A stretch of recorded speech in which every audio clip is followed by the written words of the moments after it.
Fuck!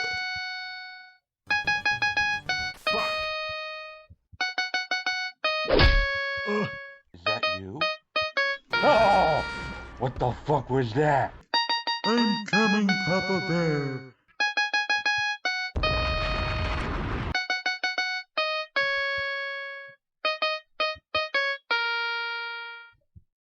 Mr. X Nightmare is the first expansion pack for Streets of Rage 4. Since I already reviewed the base game last year, I won't go into too much detail of how the game is played and what it's about.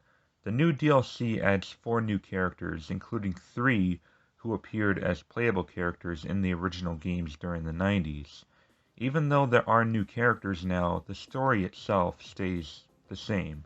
First, there's Estelle. You might recognize her as a boss in the main game, as well as a major character in the main storyline.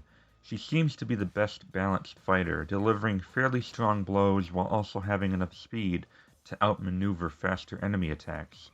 Her special is the police support.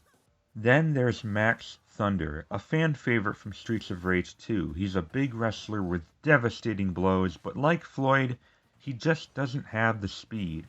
He does have a really cool special of conjuring a lightning bolt to destroy everything in its path.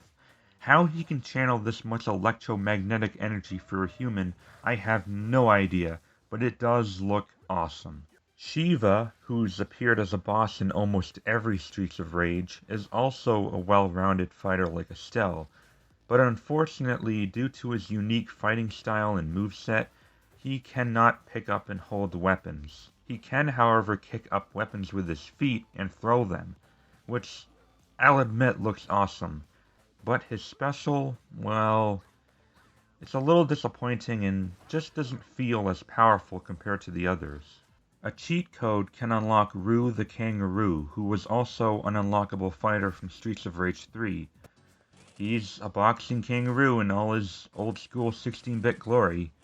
The interesting thing about Rue is his special, in which he can call in a whipping clown, the same one that you had to defeat in Streets of Rage 3 if you wanted to unlock Rue in that game. The bizarre thing is that the game lets you use up all your available star specials in the same place, meaning you can literally have as many clowns as possible crowding the same area. It's crazy. That does it for all the new characters. You can also change skins for any character you select, which is always a nice cosmetic touch to have. Last but not least, there's a survival mode. This is a simulation to test how skilled you are, and gets harder and harder as you progress through each level, which is just a single room arena. More often than not, there are various environmental hazards to both be wary of and use to your advantage. I love how varied some of the background environments and enemies are. They can range from their 16-bit counterparts up to new locations from aircraft carriers to ancient pyramids and ruins. At the end of each level, you choose between 2 or 3 upgrades or status changes, often compensating a negative with a positive, giving the survival mode a very roguelike feeling. I'm not sure yet just how many levels there are in survival. I only made it to level 16, but I do know that there are at least 30 according to the trophies and achievements. But for all I know, it could be endless. Overall, I've had a pretty fun time with survival so far, but towards the mid-teen levels the difficulty does jack up really high. I can't tell if it's only because I get unlucky with randomized levels, or if it really does have a difficulty spike. Even still, I do enjoy it enough to see how far I can make it. For only $8, Mr. X Nightmare offers a surprisingly rich amount of content.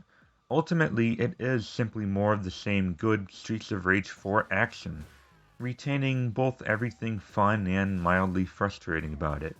Meaning, if you didn't care for Streets of Rage 4 the first time around, this most likely won't change your mind. As for everyone else who are craving for more of it, this is definitely an easy recommendation. Like the base game, this will also get an 8 out of 10 from me. It's nice playing this game again. I actually forgot how much I really enjoyed it last year. But you know, with all the praise Streets of Rage 4 has received and how it revitalized the series, I would love to see a new Golden Axe. I think I may have already said this, but Sega team, please make a Golden Axe 4 next. You're obviously qualified, and keep up the good work. Thank you for watching. The Gamer Gods!